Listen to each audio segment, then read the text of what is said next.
Hi, welcome back to Joe Blogs. In today's episode, I want to provide you with an update as to what's happening in Venezuela.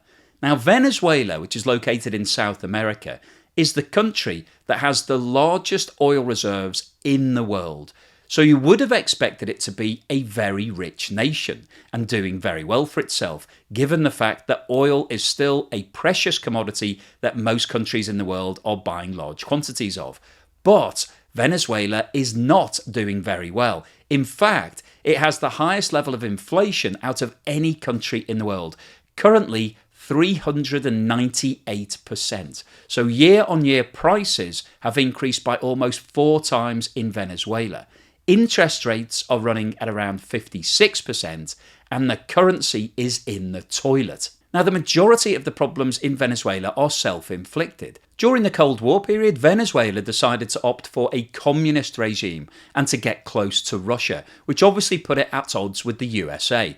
But it was still doing a lot of business with the USA because of all of the oil. However, in the 1970s, the communist government decided to nationalise all of the oil industry, and they seized control of assets and infrastructure that had been built up by US majors such as Chevron and ExxonMobil. But unfortunately for Venezuela, the authorities didn't really look after those assets and didn't continue reinvesting into the industry. So we've now got an oil industry that's in a state of disrepair. And just to make matters worse, in 2019, the USA and a variety of other Western nations applied sanctions against Venezuela as a direct result of accusations of vote rigging in the presidential elections and also of various humanitarian crimes. So all of this obviously paints a very bleak outlook in terms of Venezuela. So is there any glimmer of hope of things improving?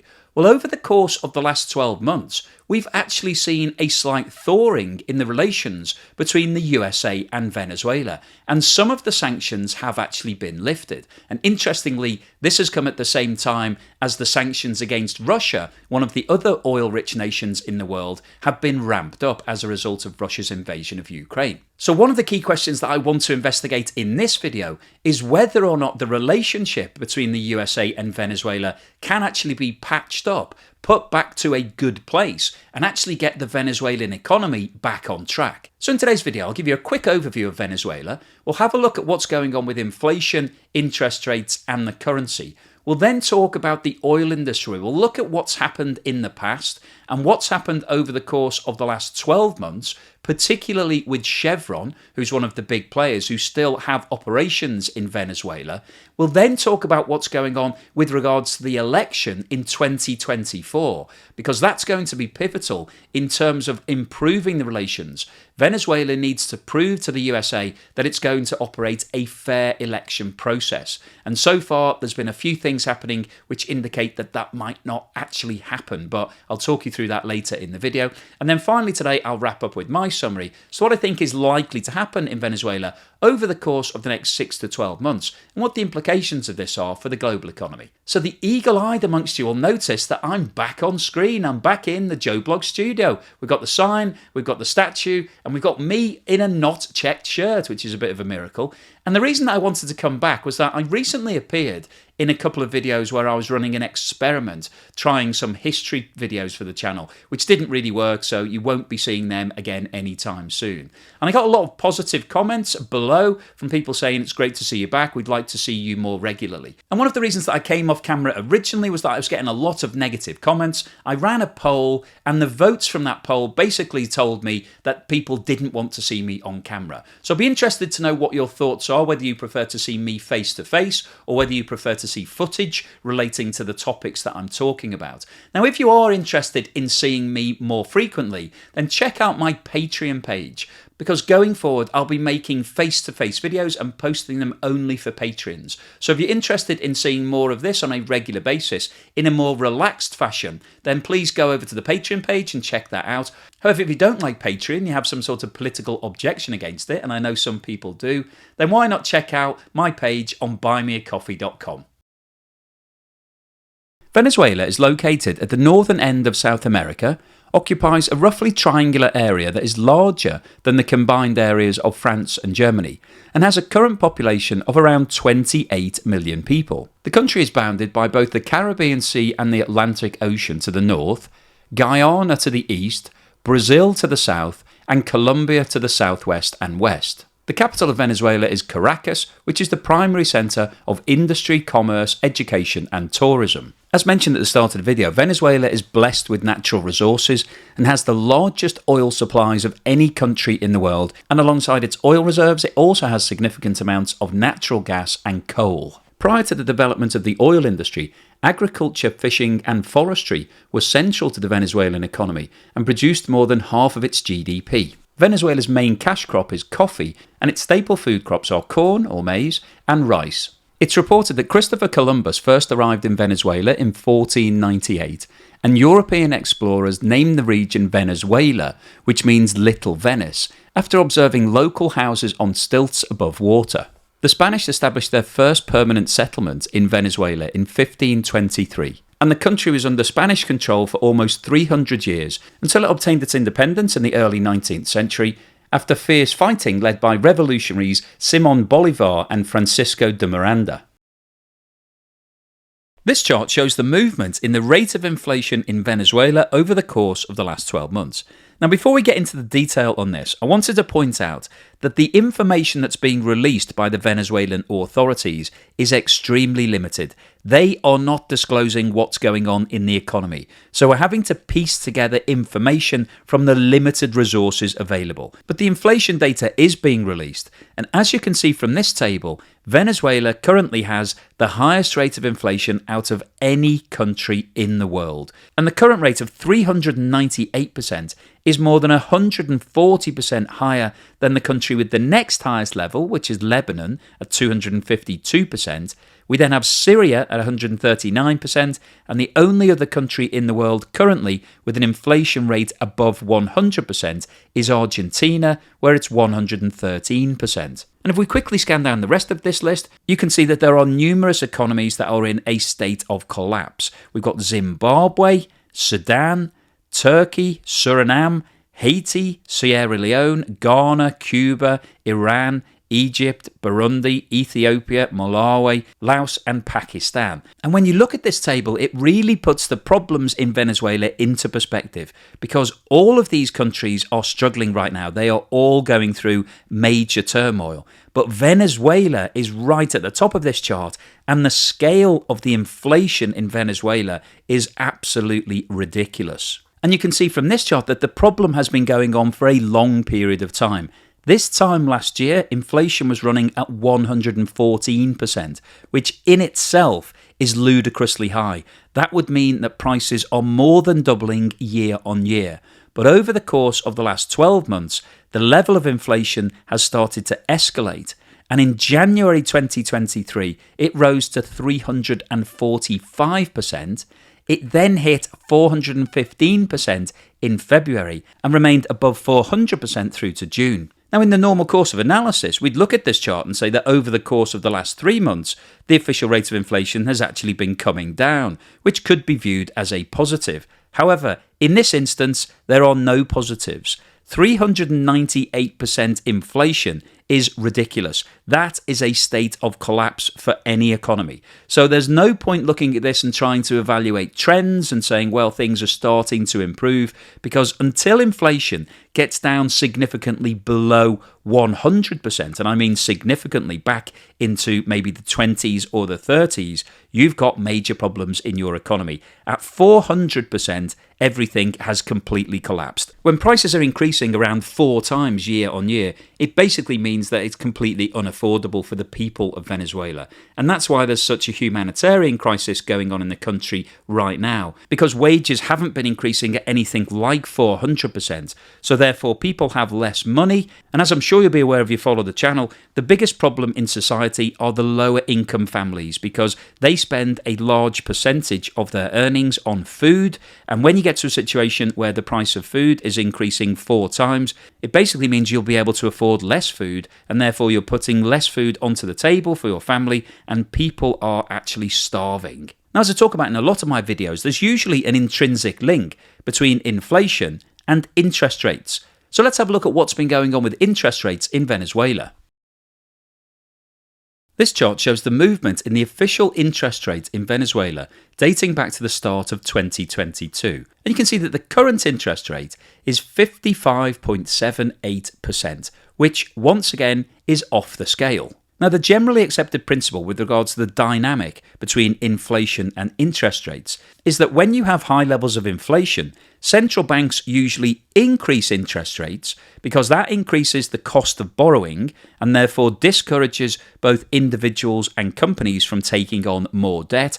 That usually restricts the amount of cash in the economy, it suppresses demand, and when we see suppressed demand, it usually brings prices back down.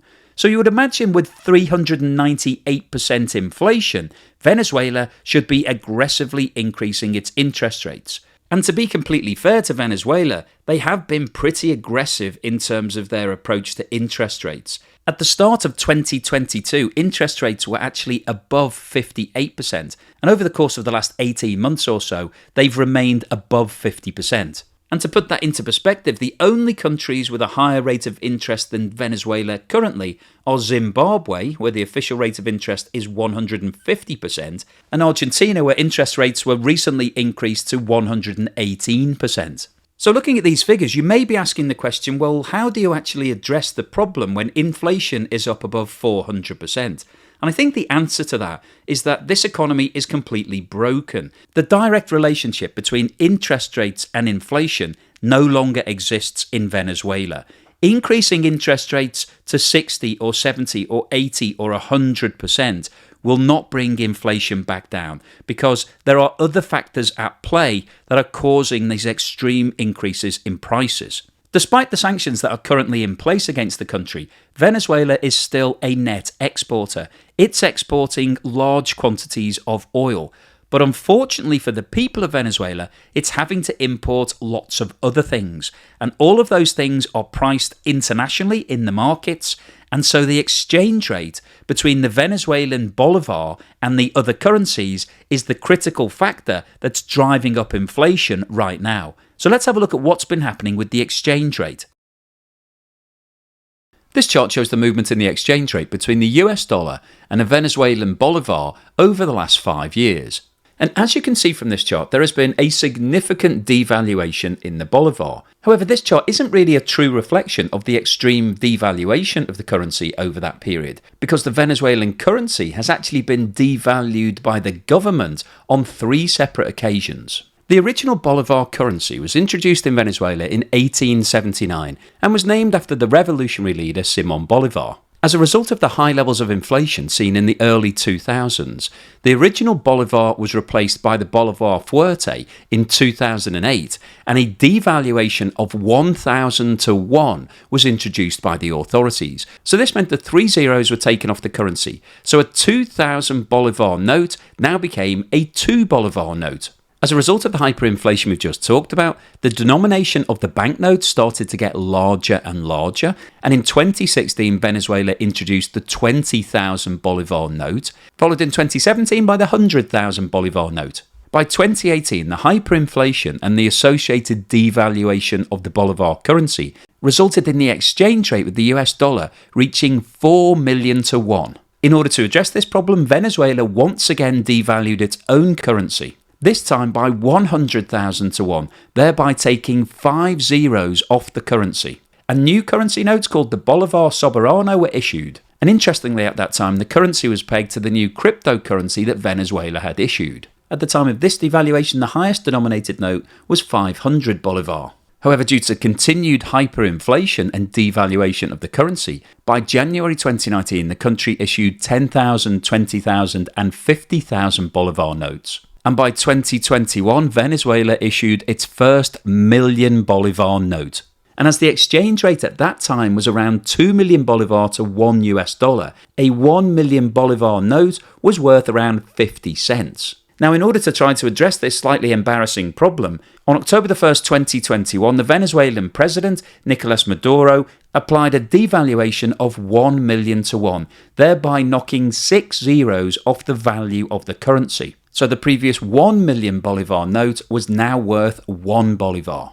So if we now return to this chart, you can now get an understanding as to why this doesn't really represent the severe devaluation of the currency over the course of the last 5 years, because the current official exchange rate doesn't take any account of the 3 official devaluations that have taken place that have removed 14 zeros from the currency. And when you get a situation like this, where inflation is running at extreme levels and the value of the currency is diminishing on a daily basis, what happens is the residents of that country abandon their home currency and move to the US dollar. And that's exactly what's happened in Venezuela. The vast majority of people in Venezuela are looking to use the US dollar rather than the currency. And it's estimated that over the last 12 months, less than $10 million worth of transactions have taken place in the Venezuelan bolivar. And the only people who are being paid in bolivar are state employees.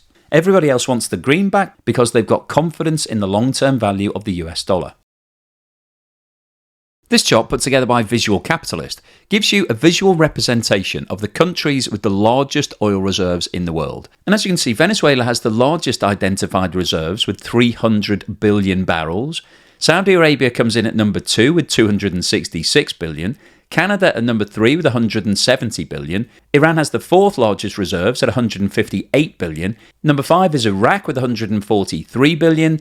Number 6, Kuwait, 102 billion. 7, the United Arab Emirates with 98 billion. 8, Russia with 80 billion. 9, Libya with 48 billion. The country with the 10th largest reserves is Nigeria at 37 billion. We've then got the USA with just under 37 billion. Kazakhstan with 30 billion. China with 26 billion. Qatar with 25 billion. And Brazil with 13 billion.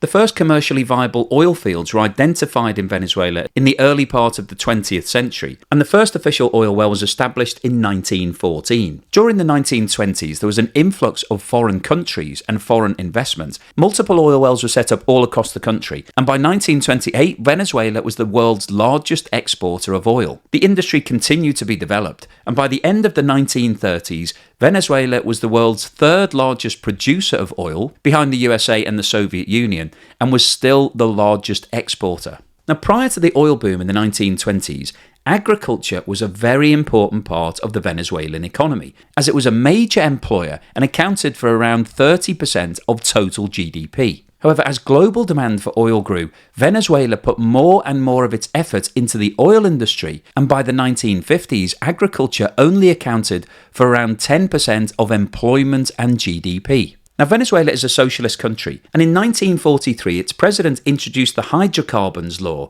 which meant that the Venezuelan government was entitled to 50% of all oil profits. However, as a result of the increasing importance of oil to the Venezuelan economy, on the 1st of January 1976, Venezuela officially nationalized all of the oil industry, which meant that the Venezuelan authorities seized all assets owned by overseas companies and replaced the management and the operational control with Venezuelan companies. The nationalisation of the oil industry in Venezuela meant that large international oil businesses such as ExxonMobil and Chevron lost the ownership and control of their assets. Venezuela then took the decision to expand overseas, and in 1986 bought a US-based company called CITGO, through which it then acquired refineries in the USA and Europe.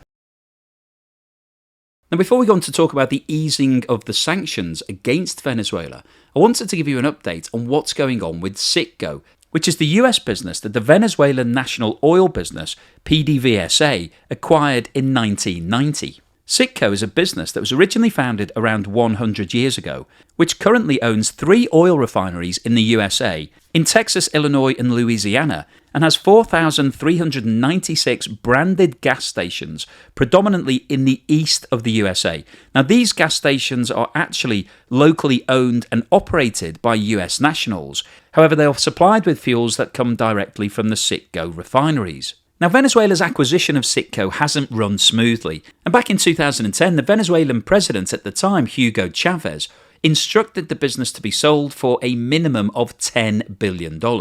However, unfortunately from Venezuela's point of view, there were no bidders who were prepared to pay that price. Now, following the introduction of sanctions against Venezuela in January 2019, US authorities took action to ensure the continued operation of the CITGO business in the USA. The business officially cut all of its ties with PDVSA, which continues to own 100% of the shares, and all payments that were due to the parent were placed into a blocked account.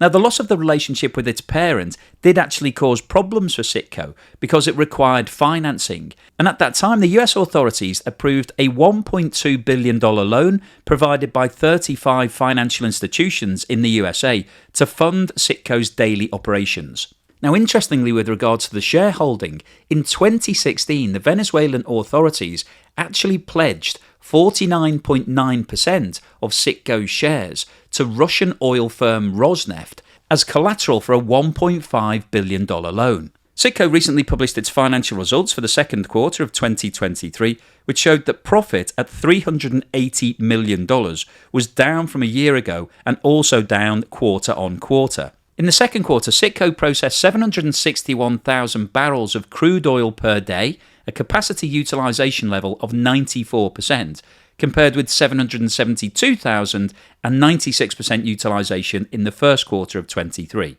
Now, in terms of resolving the ownership problem of CITGO, a federal court in Delaware has scheduled an October start for an auction of the shares that could lead to a breakup of the company. However, any transfer or sale of the shares will still require approval by the US Treasury Department. However, one of the problems that CITGO is facing is that around 24 companies, including ConocoPhillips, ExxonMobil and Tenaris, are seeking to have claims against Venezuela or state-owned firm PDVSA satisfied by the sale of the shares, and it's estimating that the total level of claims are around $20 billion, which basically means that PDVSA and Venezuela are very unlikely to see 1 cent of any sale proceeds. But it will be very interesting to see what the level of bidding is when the auction starts on October the 23rd. Following the implementation of sanctions against Venezuela in 2019, all of the oil majors who were still dealing with Venezuela had to cease all of their operations, so no oil whatsoever could be imported from Venezuela to the USA. Chevron received an exemption to trade its Venezuelan crude to try to recoup pending debts. However, those privileges were ultimately suspended 1 year later. Chevron's 4 PDVSA joint ventures produce around 200,000 barrels of crude oil per day, and prior to the sanctions being introduced, that crude oil was exported all around the world. However, in November 2022, Chevron received a US license allowing it to expand its production in Venezuela and bring the South American country's crude to the United States. However, importantly, that license restricted any cash payments to Venezuela. Now, interestingly, US officials are currently drafting a proposal that would ease the sanctions on Venezuela's oil section, allowing more companies and countries to import its crude oil if the South American nation agrees to move towards a free and fair presidential election. Washington has been trying to encourage negotiations between President Nicolas Maduro and the political opposition over elections in Venezuela and other demands. Sanctions were imposed following Maduro's 2018 re-election, which many Western nations considered to be a sham. The proposal could require President Biden to amend US executive orders on Venezuela issued by his predecessor Donald Trump in 2019 or issue new ones. If parties agree to it and to a series of political demands, including the presidential election, the new sanction framework would only maintain restrictions to trade Venezuelan oil with countries including China, Iran and Russia, which are under separate US sanctions. However, the key issue with regards to these negotiations is the assurance of a free and fair election process. Now, interestingly, the leading opposition candidate is Maria Machado, who is one of the favourites to win the Venezuelan opposition's nomination for presidency in the October primary. Machado, a 55-year-old industrial engineer and former lawmaker, is leading polling for the 13-candidate primary, convened to select the unity candidate to face socialist President Nicolas Maduro in the 2024 election. However, at the end of June 2023, the Venezuelan authorities placed a ban on her holding any public office for 15 years. And this 15-year ban is actually an expansion of a previous ban that was placed against her, as she is accused of supporting the sanctions applied by the USA against the Maduro government. In response to this ban, Machado told their supporters, "A ban by the regime is garbage. It means zero," adding that it showed that the Maduro government is being defeated. The ban does not affect Machado's ability to run in the primary because the opposition is holding it without state support, but it could mean that she could not register with electoral authorities to appear on the ballot in the presidential race. In response to this, a US State Department spokesman said, "Today's decision to disqualify Maria Machado from participating in the electoral process deprives the Venezuelan people of basic political rights. Venezuelans deserve the right to select a candidate to participate in the presidential elections in 2024 without interference." Machado's fellow primary candidate, Henrique Capriles, who has twice run for president for the opposition, was barred from public office for 15 years in 2017. So what's the summary and conclusion today? Well, I wanted to post this video really to give you an update as to what's going on in Venezuela and to talk about whether or not there is a potential for Venezuela to be able to turn the situation around. It still has a vast quantity of oil, and oil remains very, very popular. Lots of countries around the world are trying to move away from fossil fuels towards renewable energy, but we're at least 20 or 30 years away from people not using any oil, maybe even much longer than that. So Venezuela, if it can monetize all of its assets that are sitting under the ground, has the potential to become a wealthy country. But the problems that Venezuela is facing right now are deeply ingrained in the economy. The administration in the country has not been looking after the oil industry. It hasn't been reinvesting money. It hasn't been looking after the infrastructure. So there are serious issues in terms of the equipment. And the problem that Venezuela is facing is that because it nationalized all of the assets back in the 1970s, there is a lack of trust from all of the oil majors. They don't want to go in and spend large quantities of money, even if they were allowed to, because there's a risk that the Venezuelan government could turn around and say, actually, we're keeping all of this and we own all of it. Thank you for fixing it, but we're going to take control of this. So they've got a problem with regards to trust. But the biggest issue that they're facing today is the sanctions that are currently in place against the government. And the reason that those sanctions are in place is that they are accused of rigging the election back in 2018. And as we've seen from the data in today's video, the sanctions have been the final straw that have broken the Venezuelan economy. It has completely collapsed. When you've got inflation running at 400% and interest rates at 56%, and your currency is basically worthless, nobody's using it, everybody's using the US dollar, it is extremely difficult to be able to turn that round. Even if you could start selling large quantities of oil, it's not going to fix the problems that are going on in the economy right now. They need to introduce some serious fiscal policies to be able to put things back on track. And in order to do that, they need to be able to do some trade deals to be able to fund those policies. So there are a lot of major problems facing Venezuela right now. Now, the relationship with the USA actually represents a potential opportunity for Venezuela. If you look back to the 60s and the early 70s, the relationship between Venezuela and the USA was actually very positive. And the USA is offering an olive branch. It's starting to do a little bit more business. So we saw the approval of the license for Chevron back in November of 22. And since that point, Chevron has been allowed to expand its business opportunities. And the bills that are being talked about right now would extend that relationship further. But the key issue from Venezuela's point of view is that they need to sort out their election process. They need to show the world that they are having an open and fair election. But what we've seen at the end of today's video is that unfortunately, the main opposition candidate has been banned for 15 years from taking any public office. So despite whatever the authorities are saying officially, when you look at actually what's happening on the ground, President Maduro does not want anybody to challenge him. He's basically banning anybody that's going to come near to him in a vote. So that really doesn't show any intent to have a fair election process. And if they don't, then there is no way that the USA will lift its sanctions, and therefore the problems in Venezuela will continue. Now, in terms of its communist ideology and its relationships from the past, obviously Venezuela could get closer to Russia. But the problem that Venezuela has is that it wants to find countries that are looking to buy large quantities of oil and help it to develop its industry. Russia is in a similar situation to Venezuela. It's got large quantities of oil that it wants to sell. It's facing sanctions, and so it's having to scramble around finding new markets. And it's managed to increase its exports to both India and China. Now, Venezuela could theoretically be able to do that, But the problem that it's got is that it needs large investment into the industry to bring it up to speed, to actually bring it to current standards. And nobody wants to do that because Russia is essentially filling the gap that Venezuela could have, because it's now trying to find new markets and new friendly nations to deal with. So I think the overall summary of today's video is that Venezuela still has potential. It's still got large quantities of oil that it could convert to cash. But until it sorts out its own internal systems, improves the way it's managing the economy, and puts in place an authority that's been voted by the people of Venezuela in a fair election, it's not going to get any of the sanctions that were being applied against it released. And until those sanctions are lifted, Venezuela is going to have a limited amount of income, a limited amount of investment, and the economy is going to continue struggling. So unfortunately, the Venezuelan economy is currently in a state of collapse.